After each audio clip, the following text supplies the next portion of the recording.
पौधारोपण करते हुए मंत्री साहब यहाँ पर जेपी दलाल जी, तस्वीरों के अंदर आपको दिखा पा रहा हूँ मंत्री साहब पौधारोपण करते हुए।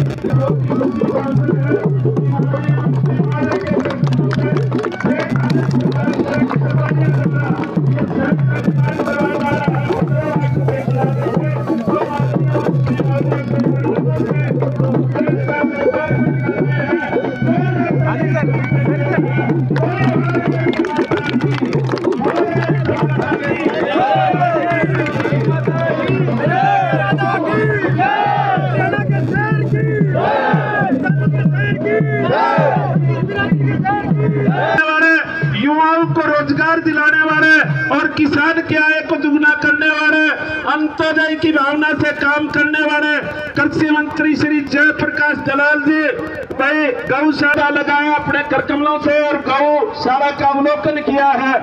तो आपसे निवेदन, बैठ जाओ भाई। सभी भाइयों से निवेदन है, आपका जोश जुनून काम, और सेठ जी बड़े धार्मिक है भाई, गौशाला में बड़े दान देते रहते हैं, जोरदार। और कृष्ण बॉक्सर जी भी हैं, जो कि कृष्ण बॉक्सर जी आप भी एक व्यवस्था बनाने का काम करें। निवेदन है व्यवस्था बनाने का काम करें। जोरदार तालियां। जो भाई खड़े हैं सामने उनसे मैं पुनः गुजारिश करूंगा कि वो बैठ, जोरदार तालियां भाई। और अगला मेरा निवेदन है कि शशि रंजन परमार हमारे बीच है। आप तो आपका जोश जुनून काबिले तारीफ है भाई, और आप मंत्री जी के स्वागत में बड़े आतुर हैं, बैठ जाओ भाई।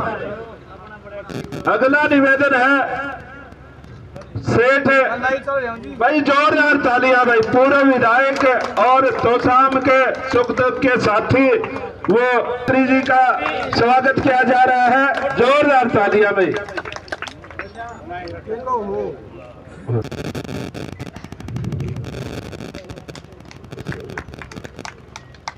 जोरदार तालियां भाई। शशिकांत बॉक्सर को पट्टा पहना करके हार्दिक अभिनंदन और स्वागत किया जा रहा है। और परमानंद चौधरी चरण सिंह को नमन करता हूं, क्योंकि उनका आज जयंती है और आज सौभाग्यशाली हूँ, अपने आप को समझता हूँ कि खंडवा की इस पवित्र धरती पर गौ माता के दर्शन करने का मुझे सौभाग्य मिला।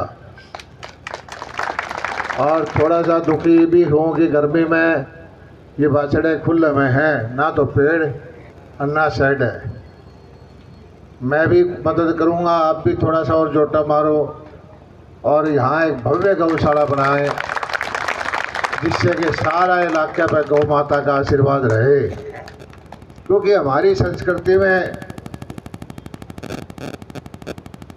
गौ सेवा का बहुत प्रमुख स्थान है। तो इस कार्यक्रम में उपस्थित आज हमारे सारे संत, गांव के प्रमुख आदमी, शशि परमार जी, हमारे भाई हैं जितने भी शशि बॉक्सर, दूसरे साथी जो इस गौशाला का प्रबंधन देखते हैं,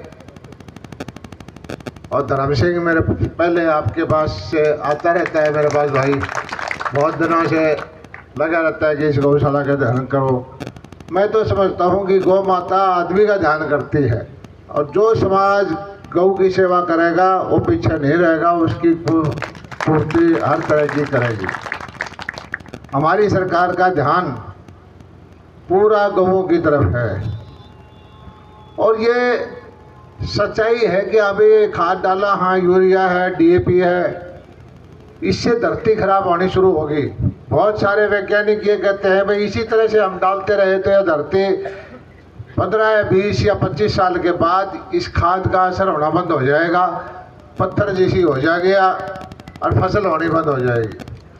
तो उसका समाधान एक ही है कि हम धीरे धीरे करके गो आधारित खेती पर आए। मैं हाथ जोड़ के अपने सारे भाइयों से, बुजुर्गों से एक प्रार्थना करता हूँ कि आप एक प्रयोग करना शुरू कर दो कि अपने घर घर का 1 बीघा 2 बीघा आधा किला बिल्कुल पेस्टिसाइड फ्री यूरिया DAP ना डालो, वो प्राकृतिक खेती जैसे अपने बड़े बूढ़े किया करते वो करनी शुरू कर दो। और मैं ऐसी स्कीम बनाऊंगा जो अगर तारा नाज घाट होगा तो उसका घाटा मेरा होगा। आप अपने कम से कम बड़का की सेट ठीक रखो भाई।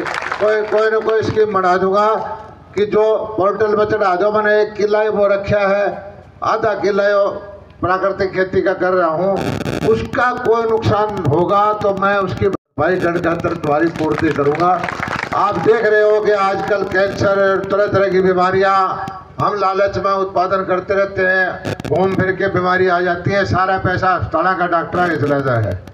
तो इसको चीज़ को धीरे धीरे बदलो। मैं ये नहीं कहता कि एक दिन में बदला जाए, लेकिन कम अपने घर का सारे भाई फैसला कर लो अगले 3 साल में अपने घर में बिना यूरिया, बिना DAP, बिना फर्टिलाइजर, बिना पेस्टिसाइड का जहर मुक्त खाना खाओगे, जहर मुक्त का उत्पादन करोगे भैया, कोई घाटा नहीं होने दूंगा। मैं कोई स्कीम बना दूंगा। दूसरी बात एक और सुन लो, मैंने महकमे में एक अलग विभाग बना दिया जो ये ट्रेनिंग देगा 2 दिन की। तो मैंने बस में बिठा के ले जाएगा, वहाँ 200 किला का फार्म बना रखा है। जो अपने गुजरात के गवर्नर आचार्य देवव्रत हैं, वो बहुत बढ़िया गुरुकुल भी चलाते हैं, गौ आधारित खेती करते हैं, गौशाला भी चलाते हैं। खाने पीने का भी मेरा जिम्मेवारी, ले जाने की मेरी जिम्मेवारी।